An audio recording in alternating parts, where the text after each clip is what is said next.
Here's the owner of the Ottawa Senators. Here's Eugene Melnyk. Mr. Melnyk, how was your summer?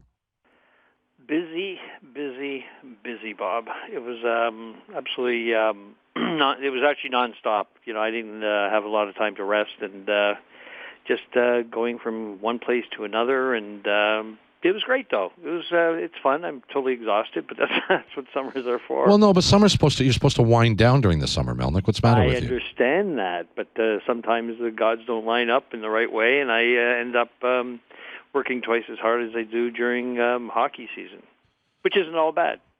No, I guess not. I mean, I'll leave it to you. If you're okay with it, we're okay with it. So let's go back a decade. What's your overriding memory of that year of no hockey? I mean, there must have been a million things go through your mind, but what's the one thing that jumps out at you in terms of looking back? The longest winter ever in my life. It was, huh? Yeah. Yeah. Well, for all of us. I think it's hockey's part of our DNA, and it's what we do, and to have a very, very, very long winter. Sorry about that. That's okay. That's what I remember. It was like an absolute, just a very, very, very long winter, and but we got through it, and the league is better for it, and it's 10 years ago now, and I think it's never been more. The league has never been healthier than it is now. Players are, more compensated than they ever were. The on-ice product is getting better and better every year, and I think that we're now, in a position where everybody's, pleased with where they are, including myself. On the day that the players were locked out, Gene, how did you think it was going to play out? It was tough because at the end of the day, we had I remember it being a very, very tough negotiations, and nobody wanted it. I know that the players didn't want it, we didn't want it, but it was just it happened, and it happened so quick that everybody was, I guess, in disbelief. I remember being asked about it, and I said, "This is the darkest day in hockey ever," and it was. And I think now, it's much better than it ever was before, and that's the good part. So this is where we are today, and we're looking forward to the thing continuing to grow and business to grow, and everybody there's now becoming huge interest from fans that were never fans before. A whole new generation coming up, and it's wonderful. But lockouts have become a pretty familiar tactic, from management side. We don't have strikes anymore because of the way the timing works. The players aren't going to strike at the beginning of the season, but we have had other lockouts, and they seem premeditated. To be honest, they seem tactical. Are you saying that when you guys decided to lock out, you weren't anticipating having to lock the players out, or you didn't think that a lockout was kind of going to be a good way to bring them around? No, absolutely not. It was. I think it was like kind of boxed in, and I do recall a few things, and then I want to move on, but because you guys got limited time, but I do remember one thing, and that's to myself. I thought, there's 700 guys out there. Do they really know what's going on? And do they really understand the issues, and are they getting it? And I remember that part. I really do. And I remember saying, I think publicly, I said, let them go and vote. We'll put them all in a big arena and let them go up and vote and decide what they want to do. And that's kind of my vivid memories of that. And but no, it was definitely not like, a tactic or anything like that. It just happened. And it was, I think, almost spontaneous. So at the end, it's a memory that you'll never forget as long as you live, and you never want it to repeat itself. So you continue making everybody happy and continue. And the only way to do that is, create a bigger fan base, make sure the players are, competitive on ice. The on-ice product continues to get better and better, which I think it is. I just heard before this me coming on, I heard that little snippet from Bill Daly about the diving and all that kind of stuff. It's just another thing that we're doing to, and it's not me, it's the league that's doing it to make it a better product, and I think it's great. With Eugene Melnyk, the owner of the Ottawa Senators. Those of us who covered it and were involved in it from at least from the outside looking in, from my perspective, my recollection is that there were significant moments during that time period where it appeared as if something might actually happen. I don't remember how optimistic anybody really was about it, but this wasn't a flatline year. This was a year with ups and downs and ebbs and flows and maybes and maybe nots. Was there ever a moment, do you recall a moment when you thought, all right, we're going to get this thing done now, finally? Kind of. Again, it's 10 years ago, so it's I know. and it's not one of the most pleasant memories, so you kind of try to park it somewhere in a dark space where you don't have to go back to and think about it. So I don't really remember any one thing that jumps out at you other than the fact of what I said earlier. But again, it's like 10 years ago. Like I've parked it; it's gone. We're way too. Everybody's, I think, way too smart now to realize what happens in these situations, and I don't think I can't see it ever happening again. The one that for a long time. The one that jumps out at me, and I don't know whether you were involved in it or have a recollection of it, but Bob Goodenow was the head of the NHL Players Association, and there was a last-ditch attempt to kind of resolve the thing. And I remember Trevor Linden got involved, and there was a meeting I believe in New York City, where Mario Lemieux and Wayne Gretzky were invited to the meeting. And there was a sense that something was going to come from the Players Association, and it never came. Yeah. You remember that one? Yeah. Now it's coming back. Yes. You remember that? There was like a 5-hour meeting, and I gather the owners were on one side of the table saying, we're led to believe that you're going to put an offer on the table. But it was sort of, they circumvented Goodenow, or tried to.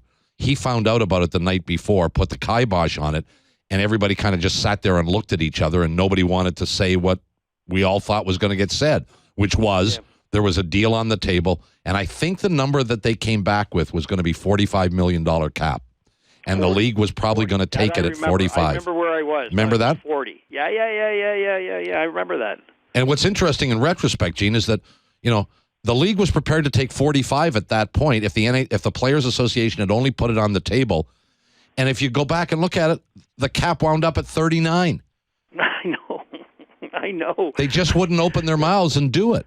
Go figure. Yeah, I know. It's like I said, it was just. I remember it just being a total, But look, everybody got through it. That's the bottom line. And I think Gary did a great job. And I know a lot of you guys think I just say that. I think he did a spectacular job. I couldn't do what he did, and to this day I can't do what he does, and it was tough because he was being criticized left and right as the evil one and all that, and he was putting. I told him, I said, I don't know how you and your wife, sleep at night, but whatever we pay you, isn't enough. But he did a great job. It got done. Everybody. I think is happy now and making a ton of money as far as the players are concerned, and everybody is it's a better game now, so you can't complain. It was tough for you too, Eugene, because it was my first year. You had 1 year, right? I know. You just took over the club almost a year to the date before, so you had 1 year of running the Ottawa Senators, and all of a sudden, your league is shut down. Your factory just got shut down. Yeah, that was great. Yeah, welcome to the NHL, huh? Yeah, it's kind of ironic, but again, it's healthier now, and the game is healthier, and it is what it is. But that was kind of a wake up call. How long did it take you to make up the money lost during that season? From the season lost. I don't even talk about finance anymore because every time I open my mouth about finance on your show, I get destroyed. So. Well, that's no reason not to do it, though. Not by us. But it's because there's a cost benefit. Twins or something. I don't know. Well, let's send that guy over to the phone then because he's great. We like him. Yeah, but I don't know. The math is the math, and we keep. We've got a tough job to make hockey work in Ottawa, but we're trying to make it work. We are a very regional market. The biggest employer in the city can't buy tickets, nor can they be given tickets. The number two biggest employer is the city, and they can't buy tickets or give tickets. And we're number 29 out of 30 of corporate opportunities, and it's not easy. And we have a fan base that is price sensitive, and so we came up with a plan, and I think our plan's working, and that is you don't have to keep throwing crazy money to put together a team. Put all of your money into good scouting, good development, bring these kids up, and make your superstars as opposed to trying to buy them. And I think it's working. Let's talk a little bit about your hockey team in the couple minutes we have left. 2 years ago. How about my Ukraine thing? Oh, you want to talk about that? It was fantastic. Wayne Gretzky came to this event. It's a charitable event for the Ukraine. I'm a big supporter of the Ukraine, and he did this huge charitable event. Like it wasn't supposed to be like it was like 1,200 people, and I called him on a Sunday. I mean, talk about a salt of the earth guy and his wife Janet. And I called him on a Sunday, and I said, "Do you mind coming to dinner with me?" And he thought I was inviting him to dinner. Right, a Ukrainian dinner. And and I said, well, there's only going to be like 1,200 of your best friends coming to this thing. And he stood up and he spoke because he has Ukrainian roots. Yeah. And it was a massive success, huge. And Harper spoke at it, the Prime Minister. Right. And it was wonderful. He said some really great things, and the guy people couldn't stop clapping for him. I mean, if you take a look at his records. People don't realize how huge this guy was until I did my research. I mean, this guy got, in 1 year, 215 points. Yeah. Have you ever heard of that? No, it's like stupid stuff, and we do tend to forget. You're right. We do tend to forget. Like 4 seasons, he got over 200 points. I know. You took Ovechkin, and Crosby's total points last year was 183. There you go. And in 1 year, as a kid, as a peewee, he always played with older kids. The guy scored 385 goals as a peewee. Yeah. And you look at this guy, and I actually asked him, I said, Wayne, how do you think you'd do against these gorillas these days? He says, they wouldn't stand a chance. He said, by the time they looked around, I'd be already past them and putting the puck in. So he's confident that he'd do well in today's NHL. But this guy really is one of the greatest ambassadors of our game, and I only wish him the best, and Janet the best as well. So I just wanted to say that little plug on Wayne and our cause, which is United for Ukraine, and it was just really good. Got to get you out there, say a few words. Anytime you need it, all you got to do is pick up the phone. We'd be happy to help. I know that. I can assure you that. As far as the hockey team is concerned, the season's starting, and we're all excited. We got I just got the numbers. We got like 5 goalies, 19 defensemen, 33 forwards coming to camp. It's going to be a lot of testosterone around Ottawa. Always. And, and a lot of young kids that are going to be fighting for spots. And, I think our system is working. And if everybody just plays up to their potential, we, as Brian Murray said, we're a playoff team. So all we need is everybody to play up. And, we could be right there. It's a great group. It's a really great group, and they're very hungry. So that's all good.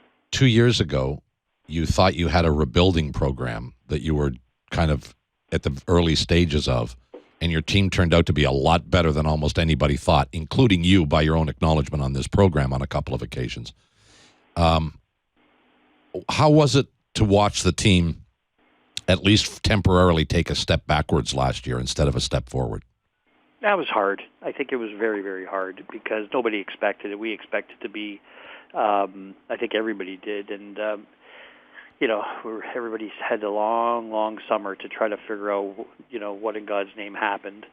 And I think, everybody took a step back. Our defense and just the shots on there, and then everything that could go wrong went wrong, and I think everybody's learned from it. Nobody wants to repeat that. And that's what I mean by hungry. I talked to enough coaches around, and they said, these guys really want to be, you want them coming in pissed off into the season. Right. You want them pissed off. Because it's not a pleasant feeling.